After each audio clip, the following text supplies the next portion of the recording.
Hubungan antara Lautaro Martinez dan Marcus Thuram kini kembali membaik, setelah sempat memanas akibat pernyataan publik yang melibatkan Kapten Inter dan Hakan Çalhanoğlu. Seperti dilaporkan La Gazzetta dello Sport, keduanya telah melakukan klarifikasi tambahan lewat pesan singkat, setelah sebelumnya sempat bertemu untuk minum kopi bersama pasca ketegangan yang muncul beberapa waktu lalu.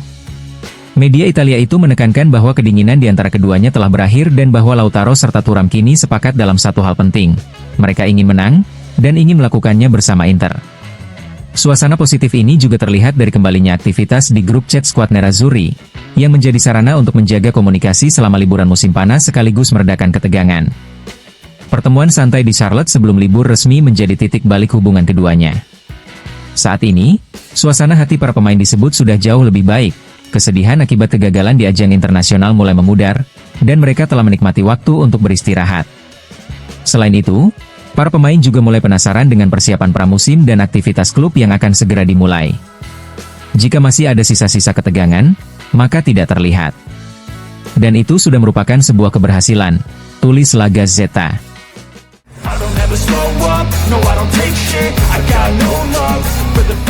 Meskipun terdengar paradoksal, Christian Chivu justru mulai mengambil alih Inter pagi setelah tersingkir dari Piala Dunia antar klub melawan Fluminense, melalui sebuah pertemuan penting yang digagasnya sendiri di hotel tim di Charlotte.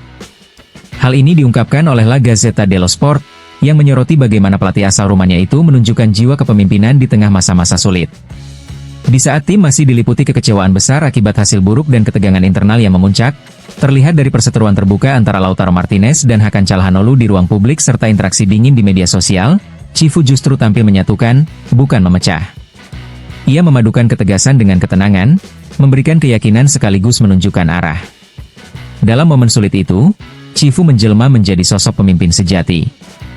Dia telah membuktikan dirinya sebagai pemimpin dari kelompok yang, setelah 4 tahun, harus mengubah segalanya, dan bahkan sudah mulai berubah, kebiasaan, aturan, metode kerja, hingga gaya bermain, tulis Gazzetta. Memang tidak bisa disangkal bahwa mantan bek Inter yang merupakan bagian dari skuad treble 2010 itu menghadapi situasi yang tidak mudah.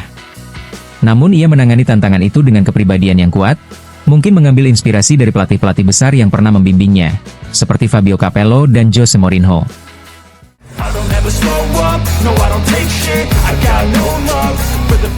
Inter dilaporkan telah melakukan pendekatan awal kepada Palmeiras untuk menanyakan ketersediaan Richard Rios, gelandang asal Kolombia yang tengah naik daun. Kabar ini juga ramai diberitakan di Spanyol, dengan Mundo Deportivo melaporkan bahwa telah terjadi kontak awal antara kedua klub. Namun, Palmeiras bersikap tegas dalam negosiasi. Klub berjuluk Alviverde tersebut menolak memberikan diskon apapun dan tetap berpegang pada valuasi pemain yang dipatok sebesar 30 juta euro. Sikap keras ini sudah terlihat sebelumnya ketika West Ham mencoba memboyong pemain berusia 25 tahun itu dengan tawaran sekitar 25 juta euro, yang langsung ditolak oleh manajemen Palmeiras.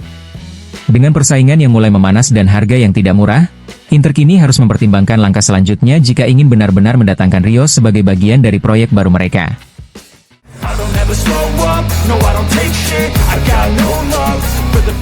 Valentin Carboni bisa segera bergabung dengan Genoa, sementara Conny de Winter berpotensi merapat ke Inter.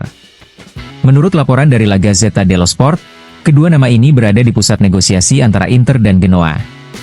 Inter, yang tengah mencari bek muda dan andal, sudah lama memantau de Winter, bek asal Belgia yang sebelumnya membela Juventus. Genoa sendiri memasang harga sekitar 30 juta euro untuk sang pemain. Untuk menurunkan nilai uang tunai dalam kesepakatan, Inter mempertimbangkan untuk memasukkan nama Carboni. Namun, klub asal Milano tersebut tidak berniat melepas sang gelandang muda Argentina secara permanen. Masih menurut La Gazzetta, kemungkinan besar Carboni hanya akan dipinjamkan, atau jika dijual, disertai klausul hak beli kembali yang menguntungkan Inter.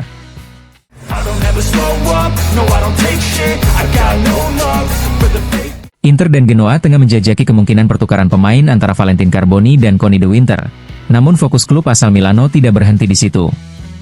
Menurut La Gazzetta dello Sport, Inter juga mencatat nama Morten Frenrup dalam daftar incaran mereka. Gelandang muda milik Genoa itu mendapat apresiasi dari manajemen Inter yang berbasis di Viale della Liberazione. Jika Inter memutuskan untuk serius mengejarnya, maka akan dibuka jalur negosiasi terpisah dari kesepakatan terkait Carboni dan de Winter. Hal ini menunjukkan ketertarikan Inter terhadap pemain-pemain muda potensial dalam upaya memperkuat skuad untuk jangka panjang.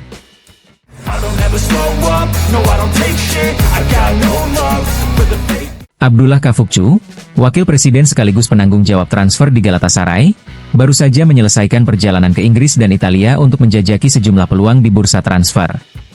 Menurut laporan dari Fanatik, salah satu nama yang menjadi fokus perjalanannya adalah Yann Sommer, kiper Inter yang kini masuk dalam daftar teratas incaran klub berjuluk Cimbom tersebut. Sommer menjadi target utama setelah upaya merekrut Ore Petrovic dari Chelsea dan Lucas Perry dari Olympique Lyon gagal terwujud. Namun, rencana Galatasaray tampaknya menemui hambatan besar. Permintaan gaji Sommer yang mencapai 7 hingga 8 juta euro dianggap terlalu tinggi oleh manajemen klub asal Istanbul tersebut. Sementara itu, Galatasaray hanya bersedia menawarkan kontrak dengan gaji maksimal 2,5 hingga 3 juta euro per musim. Bahkan untuk biaya transfernya pun, klub Turki itu hanya menyiapkan dana sekitar 1 hingga 2 juta euro. Sementara itu, Sommer sendiri masih terikat kontrak aktif bersama Inter.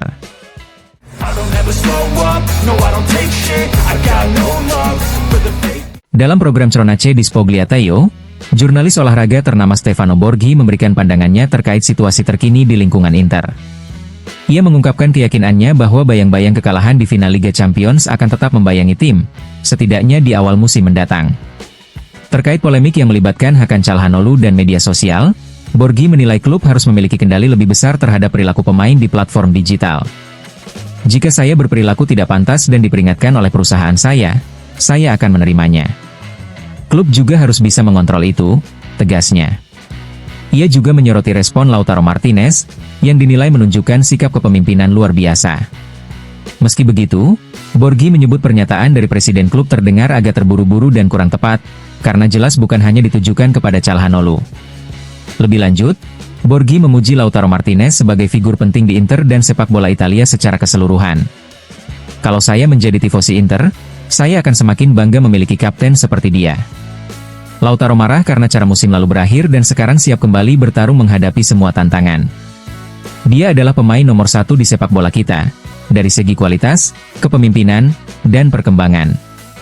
Bagi saya, dia adalah yang terbaik dan sedang membuktikan dirinya sebagai kapten sejati.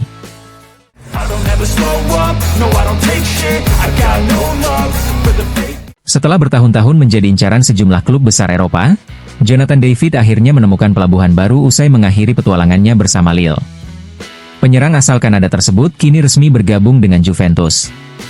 Klub asal Turin itu mengumumkan bahwa David direkrut dengan status bebas transfer dan telah menandatangani kontrak hingga Juni 2030.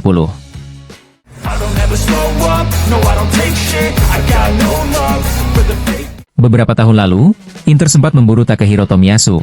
Namun saat itu Arsenal enggan melepas sang pemain kecuali mendapat tawaran besar, karena masih sangat mempercayainya. Namun, perjalanan B asal Jepang itu bersama The Gunners kini telah mencapai titik akhir.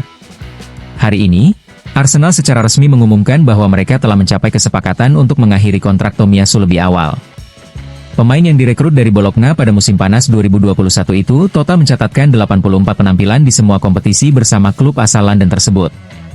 Dalam pernyataan resminya, Arsenal menjelaskan bahwa keputusan ini diambil karena cedera yang terus-menerus menghambat kontribusi Tomiyasu di lapangan dalam 2 musim terakhir. Bahkan, musim lalu ia hanya tampil sekali sebagai pemain pengganti. Oleh karena itu, kedua pihak sepakat untuk memutus kontrak agar Tomiyasu bisa membuka lembaran baru dalam karirnya.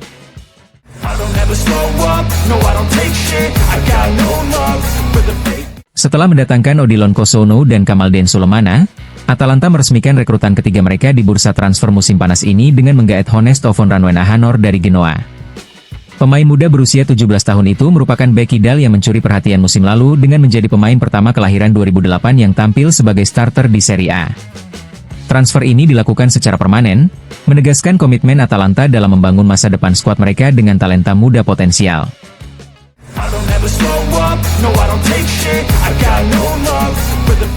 Como resmi memperkuat lini serangnya dengan mendatangkan Jayden Adai dari AS Alkmaar. Penyerang sayap asal Belanda itu direkrut secara permanen dengan nilai transfer sebesar 14 juta euro. Como 1907 dengan bangga mengumumkan kedatangan penyerang asal Belanda, Jayden Adai, dari AS Alkmaar, demikian bunyi pernyataan resmi klub. Pemain berusia 19 tahun itu menandatangani kontrak jangka panjang hingga Juni 2030.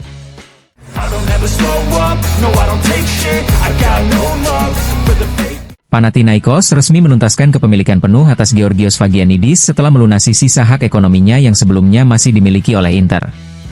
Seperti diberitakan oleh media Yunani, klub berjuluk Trifoglio itu telah membayar lebih dari 2 juta euro kepada Inter untuk mengakuisisi sisa 37,5% hak atas pemain kelahiran 2001 tersebut. Dengan transaksi ini, Panathinaikos kini memegang 100% kepemilikan kartu Vagianidis, menutup sepenuhnya keterikatan sang bek kanan dengan klub asal Milano. Kesepakatan ini menjadi langkah penting dalam memperjelas masa depan sang pemain, yang terus menunjukkan perkembangan positif di Liga Yunani.